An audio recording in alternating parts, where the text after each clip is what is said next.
హైదరాబాద్ లోని Adarsh Nagar MLA quarters లో నివాసం ఉంటున్న వారికి అసెంబ్లీ సెక్రటరీ నోటీసులు ఇచ్చారు. క్వార్టర్స్ ఖాళీ చేయాలని నోటీసులో పేర్కొన్నారు. సిట్టింగ్ ఎమ్మెల్యేలకు హైదర్గూడ ఎమ్మెల్యే క్వార్టర్స్ కేటాయిస్తామని వెల్లడించారు. నోటీసులు ఇచ్చిన వారిలో మంత్రి శ్రీధర్ బాబు, మాజీ మంత్రి తలసాని శ్రీనివాస్ యాదవ్, మాజీ ఎంపీ అంజనీ కుమార్ యాదవ్ సహా పలువురు క్వార్టర్స్ లో ఉన్నారు. ఎమ్మెల్యేలు, ఎంపీలతో పాటు క్వార్టర్స్ లో ఉన్న పలు షాపులకి సైతం నోటీసులు ఇచ్చినట్లు తెలుస్తోంది.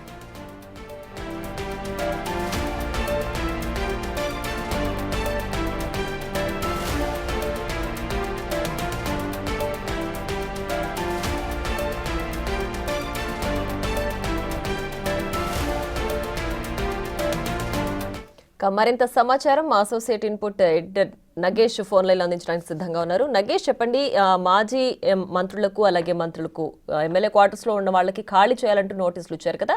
సో ఎప్పటి లోపల ఖాళీ చేయాలి, ఏంటి ఈ నోటీసులో ఉన్న సారాంశం? క్వార్టర్స్ ఖాళీ చేయాలని చెప్పి నోటీసులో అసెంబ్లీ సెక్రటరీ నరసింహాచార్యులు పేర్కొన్నారు. సిట్టింగ్ ఎమ్మెల్యేలు హైదరాబాద్ ఎమ్మెల్యే క్వార్టర్స్ లో కేటాయిస్తామని చెప్పి అసెంబ్లీ అధికారులు వాళ్ళందరికీ చెప్పారు. మాజీ మంత్రి తలసానితో పాటు మంత్రి శ్రీధర్ బాబు, మాజీ ఎంపీ అంజనీ కుమార్, మొత్తం అక్కడ ఎవరైతే ఉన్నారో అన్ని క్వార్టర్స్ కి నోటీస్ జారీ చేశారు. ఎమ్మెల్యేలు పాటు క్వార్టర్స్ లో ఉన్న మాజీ ఎంపీలను, మాజీ ఎమ్మెల్యేలు, అందులో షాప్స్ ఉన్న అందరికి కూడా నోటీసులు జారీ అయ్యాయి. ముఖ్యంగా కాన్స్టిట్యూషన్ క్లబ్ కట్టాలని చెప్పి తెలంగాణ ప్రభుత్వం భావిస్తుంది. ఎందుకంటే ఎమ్మెల్యేలకు, ఎంపీలకు కానీ అంటే వాళ్ళంతా కొంచెం అక్కడికి వాళ్ళ ఫ్యామిలీస్ రావడం కానీ, మాట్లాడుకోవడం కానీ, కూర్చోవడం కానీ తదితర అంశాలకు సంబంధించి త్వరలో కాన్స్టిట్యూషన్ క్లబ్ నిర్మాణం చేయాలని చెప్పి ప్రభుత్వం ఒక ప్రతిపాదన సిద్ధం చేస్తుంది. ఈ క్రమంలోనే ఆదర్శ్ నగర్ ఎమ్మెల్యే క్వార్టర్స్ లో ఉన్న ప్రతి ఒక్క ఎమ్మెల్యేలు, మాజీలు కావచ్చు, ప్రస్తుతం ఉన్న ఎంపీలు, మాజీ ఎంపీలు కావచ్చు, వాళ్ళకి సంబంధించిన సంబంధికులు ఎవరున్నా కూడా ఖాళీ చేయాలని చెప్పి కూడా వాళ్ళందరికీ ప్రస్తుతం నోటీసులు జారీ అవుతున్నాయి. ఇంకా కొంతమంది కూడా నోటీసులు జారీ కావాల్సింది. ప్రస్తుతం అయితే నోటీసులు జారీ ఎవరైతే తీసుకున్న వాళ్ళు ఉన్నారో వాళ్ళందరూ కూడా కొద్ది రోజుల్లోనే ఖాళీ చేయాలని చెప్పి వాళ్ళకు కూడా ఒక టైం బాండ్ ఇస్తుంది. ఎందుకంటే అర్జెంట్ గా వాళ్ళు వెళ్ళలేని పరిస్థితుల సమయంలో కొంత టైం బాండ్ కూడా వాళ్ళకి ఇస్తుంది. అక్కడ ఉన్న షాపుల యజమానులు కూడా కొంత టైం ఇచ్చి వాళ్ళందరినీ వెళ్ళాలని చెప్పి వాళ్ళందరికీ నోటీసుల్లో పేర్కొన్నారు. ఎందుకంటే ఆ ఎమ్మెల్యే క్వార్టర్స్ కూడా పురాతనమైనవి, అవి కూడా కూలిపోయే దశలు కూడా కొన్ని ఉన్నాయి. కొన్ని రిపేర్లు చేశారు కానీ అవి కూడా కొంత పనికి రాకుండా ఉన్నాయి. ఎందుకంటే ఆ ఎమ్మెల్యే క్వార్టర్స్ బదులు ఆల్రెడీ హైదర్గూడలోని ఎమ్మెల్యే క్వార్టర్స్ ఇప్పటికే నిర్మాణం జరిగింది. అందులో కూడా చాలా వరకు ఖాళీ ఉన్నాయి. వాళ్ళందరికీ ప్రస్తుతం ఉన్న ఎమ్మెల్యేలకు, మాజీ ఎమ్మెల్యేలకు ఎవరికైతే అవసరం ఉంటుందో వాళ్లకు అందులో ఏర్పాటు చేస్తామని చెప్పి ప్రభుత్వం ఇప్పటికే అసెంబ్లీ సెక్రటరీ చెప్పారు. ఈ క్రమంలో కాన్స్టిట్యూషన్ క్లబ్ అయితే త్వరలో నిర్మాణం కానుంది. ఇవాళ ముఖ్యంగా సాయంత్రం 4 గంటల దగ్గర క్యాబినెట్ మీటింగ్ లో కూడా అప్రూవల్ కూడా జరగనుంది. ఆ విషయం పైన కూడా చర్చ జరిగి కాన్స్టిట్యూషన్ క్లబ్ ఎంత మేర నిర్మించాలి, అందులో ఎలాంటి వసతులు ఉండాలన్న దానిపైన కూడా మంత్రులు, ముఖ్యమంత్రి కూడా ఇవాళ చర్చించనున్నారు. రైట్ నగేష్, అయితే ఇప్పుడు నోటీసులు అందుకున్న వాళ్ళలో ప్రస్తుతం ఉన్న ఎమ్మెల్యేలు ఉన్నారు, మాజీ ఎమ్మెల్యేలు, ఎంపీలు కూడా ఉన్నారు. సో ఇప్పుడు ప్రజెంట్ హైదర్గూడకి షిఫ్ట్ చేస్తున్న వాళ్ళలో ఓన్లీ సిట్టింగ్లకు మాత్రమే ఇస్తున్నారా, అందరికీ ఇస్తున్నారా? అంటే అక్కడ ఉన్న ఫెసిలిటీని బట్టి మామూలుగా ప్రస్తుతం అయితే ఎవరైతే అధికారంలో ఉన్న ఎమ్మెల్యేలు, గెలిచిన ఎమ్మెల్యేలందరికీ కేటాయింపులు జరుపుతారు, మంత్రులకు కూడా అందులో కేటాయింపులు జరుపుతారు. ఒకవేళ మాజీలు, సీనియర్లు ఉండి మాకు కూడా క్వార్టర్ కావాలన్న సమయంలో అందులో ఖాళీ ఉంటే మాత్రం అందులో కూడా వాళ్ళకు కేటాయింపులు జరిగే అవకాశం ఉంది. లేకపోతే వాళ్ళకు టీఏటీఏల కింద కూడా రెగ్యులర్ గా ప్రభుత్వం నుంచి అందే డబ్బులు వాళ్ళకి ఎట్లాగా అందుతాయి. అంటే వాళ్ళు బయట ఉన్నా కూడా ఆ డబ్బులతో వాళ్ళు అక్కడ వసతిని ఏర్పాటు చేసుకోవచ్చు అని చెప్పి అందులో సూచన. సో ప్రస్తుతం అయితే ఆ ఎమ్మెల్యే క్వార్టర్స్ కూడా, హైదరాబాద్ ఎమ్మెల్యే క్వార్టర్స్ కూడా ఎంతవరకు సరిపోతాయి, ఎన్ని ఉన్నాయన్న దానిపైన కూడా ప్రస్తుతం అయితే ఒక లెక్క ప్రభుత్వం అయితే తీసుకుంటుంది. దాని ప్రకారం తదుపరి అంటే ఇంకా ఎమ్మెల్యేలకు సంబంధించి ఇంకా నిర్మాణాలు చేపట్టాలని చెప్పి ప్రభుత్వం అయితే భావించింది.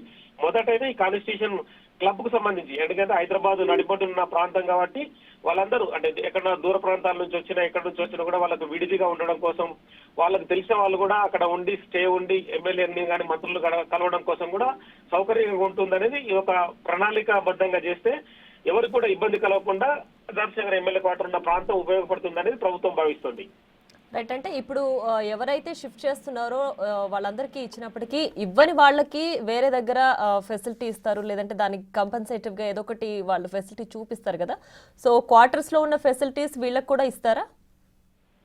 ఖచ్చితంగా ఇస్తారు. ఎందుకంటే ప్రభుత్వానికి సంబంధించి ఎవరైతే ప్రజాప్రతినిధులుగా చెలామణి అవుతున్నారో వాళ్ళందరూ ఖచ్చితంగా వాళ్ళకి కాంపెన్సేటివ్ చేస్తారు. మీరు అన్నట్టుగా మాజీలు కూడా అందులో సీనియర్లు కానీ ఇప్పుడు ఒక టైం బాండ్ ప్రకారం ఆ క్వార్టర్స్ ని కేటాయింపులు జరుగుతుంటుంది. ఆ టైం బాండ్ ప్రకారమే వాళ్ళందరికీ కేటాయింపులు జరుగుతుంటాయి. అంటే కొన్ని ప్రభుత్వాలు కూడా గతంలో 10 ఏళ్ళు బీఆర్ఎస్ ప్రభుత్వం నడిచింది. కొంతమందికి వాళ్ళకు సంబంధించిన అనునయులకు కూడా చాలా క్వార్టర్స్ అసెంబ్లీ దానిలో ఇచ్చారు. అంటే కొంతమంది జర్నలిస్టులకు కూడా వాళ్ళ సంబంధికులను కూడా అందులో ఉంచారు. ప్రైవేట్ వ్యక్తులు కూడా ఇప్పటికి కూడా ఆదర్శ ఎమ్మెల్యే క్వార్టర్స్ లో ఉంటున్నారు. కానీ అది అలాంటివి చేయకూడదు అని చెప్పి కూడా ప్రభుత్వం భావిస్తుంది. ఎందుకంటే ప్రభుత్వం ప్రజాప్రతినిధుల కేటాయింపులు జరిగిన ఇండ్లు కాబట్టి వాళ్ళే ఉండాలని ప్రభుత్వ భావన. కానీ ఇది కొంచెం పక్కదారి పట్టించే విధంగా గత ప్రభుత్వం అయితే చేసింది. అందులో మాజీ ఎమ్మెల్యేలు మాజీ ప్రజాప్రతినిధులు ఉన్నా కూడా వాళ్ళకు అవసరం లేకున్నా కూడా ప్రభుత్వం జీవో జారీ చేసి కూడా ఇట్లా కేటాయింపులు జరిపింది. సో అందులో ఎవరు అర్హులు ఎవరు అనర్హులు అనేది కూడా ఒక నిర్ణయానికి వచ్చి దాని రూల్ ప్రకారమే అదే హైదరాబాద్ ఎమ్మెల్యే క్వార్టర్స్ లో కేటాయింపులు అయితే జరుపుతారు. ఇందులో అధికార ప్రజాప్రతినిధులున్నా ఎవరైతే బీఆర్ఎస్ కి సంబంధించిన ప్రతిపక్ష నేతలున్నా ఎవరున్నా సరే అందరూ కూడా ఈక్వల్ గానే ప్రభుత్వం ప్రవర్తిస్తుంది. ఎవరిపైన ప్రేమ గాని ఎవరిపైన దయ చూపి వాళ్ళని ఉంచాల్సిన పరిస్థితి లేదని చెప్పి ఇప్పటికే ప్రభుత్వం కరాఖండిగా చెప్పింది. ఇప్పుడు నోటీస్ ఇచ్చిన వాళ్ళు కూడా ప్రభుత్వంలో ఉన్న ఎమ్మెల్యేలు ఉన్నారు, ప్రతిపక్షంలో ఉన్న ఎమ్మెల్యేలు ఉన్నారు. సో వాళ్ళందరూ ఉన్నారు కాబట్టి ఖచ్చితంగా అందరికీ ఈక్వల్ గానే నోటీసులు జారీ అవుతున్నాయి. రైట్ నగేష్, అయితే ఇప్పుడు ఈ నోటీసులు ఇవ్వడంలో సారాంశం ఏంటి? అక్కడ ఉన్నటువంటి బిల్డింగ్స్ పురాతనమైనవి అయిపోయాయి కాబట్టి వాళ్ళని షిఫ్ట్ చేస్తున్నారా, ఆర్ ఎల్స్ మాజీలు ఉండి ఎక్కువ టైం అయిపోయింది సో కొంచెం దీన్ని ప్రక్షాళన చేయాలనే విధంగా ఏమైనా చేస్తున్నారా? ఖచ్చితంగా ప్రక్షాళన అనేది అది ఒక పార్ట్ మాత్రమే. మిగతాది ఏంటంటే కాన్స్టిట్యూషన్ క్లబ్ అనేది హైదరాబాద్ లో ఆ ప్లేస్ ఏదైతే ఆదర్శ ఎమ్మెల్యే క్వార్టర్స్ ఉన్న ప్లేస్ ఏదైతే ఉందో చాలా పెద్దదిగా ఉంటుంది. అంటే యాక్చువల్ అయితే ఉమ్మడి గవర్నమెంట్ లో అది ఎకరాల్లో ఉన్నా కూడా చాలా వరకు పురాతనమైంది. దాన్ని రెగ్యులర్ గా రిపేర్లు చేసుకుంటూ వాళ్ళకి అప్పచెప్తూ కంటిన్యూ చేస్తూనే ఉన్నారు. కానీ ఏంటంటే ఆ ప్లేస్ కూడా డౌన్ లో ఉంది. మళ్ళీ దాన్ని ఎత్తు పెంచి కాన్స్టిట్యూషన్ క్లబ్ కనుక నిర్మాణం జరిగితే ఒక పెద్ద క్లబ్ నిర్మాణం అవుతుంది. అందులో అంటే ఎమ్మెల్యేలు రావడము, వాళ్ళకి సంబంధించిన సంబంధికులు కావచ్చు, రాష్ట్రంలో ఉన్న సంబంధించిన ఏదైనా పనులు కావాలనుకున్న వ్యక్తులు కావచ్చు, కొంతమంది వస్తూ వెళ్తూ ఉంటారు. సో వాళ్ళందరూ అక్కడ కలవడం కోసం కూడా ఈజీగా ఉండడం కోసం ఒక ప్లేస్ అనేది అకామిడేటెడ్ చేయడం కోసం కూడా కాన్స్టిట్యూషన్ క్లబ్ అనేది ఉపయోగపడుతుందని ప్రభుత్వం భావిస్తుంది. ఎందుకంటే ఎక్కడి నుంచి వచ్చినా కూడా అంటే అసెంబ్లీకి దగ్గరి ప్రాంతం కావడం కూడా ఇక్కడ మనం గమనించవచ్చు. సెక్రటరియట్ కి కూతవేటు దూరం, అసెంబ్లీకి పక్కనే. సో ఇవన్నీ కూడా దగ్గర ప్రాంతం ఉండడం వల్ల ఎవరైతే ప్రభుత్వంతో అవసరం ఉండి పథకాలకు సంబంధించి వాళ్ళకి సంబంధించిన పెన్షన్లు కావచ్చు, రకరకాల అవసరాలు చాలా మందికి ఉంటాయి. కొన్ని సందర్భాల్లో ఎమ్మెల్యేలు నియోజకవర్గంలో కలవని పరిస్థితులు హైదరాబాద్ కు వచ్చి కలుస్తుంటారు. కొన్ని సందర్భాల్లో అసెంబ్లీ జరుగుతున్న సమయంలో కూడా మంత్రులు ఎమ్మెల్యేలు కలవడానికి చాలా మంది వస్తుంటారు. అంటే వాళ్ళ పార్టీ కార్యకర్తలు వస్తారు, ప్రజలు కూడా వస్తుంటారు. సో వాళ్ళందరూ కలవడానికి అనువుగా ఉంటుందని కూడా ఈ క్లబ్ పనిచేయడం అనేది కూడా అది కూడా ఒక ఉద్దేశంగా ప్రభుత్వం భావిస్తుంది. Right Nagesh, thanks for the updates.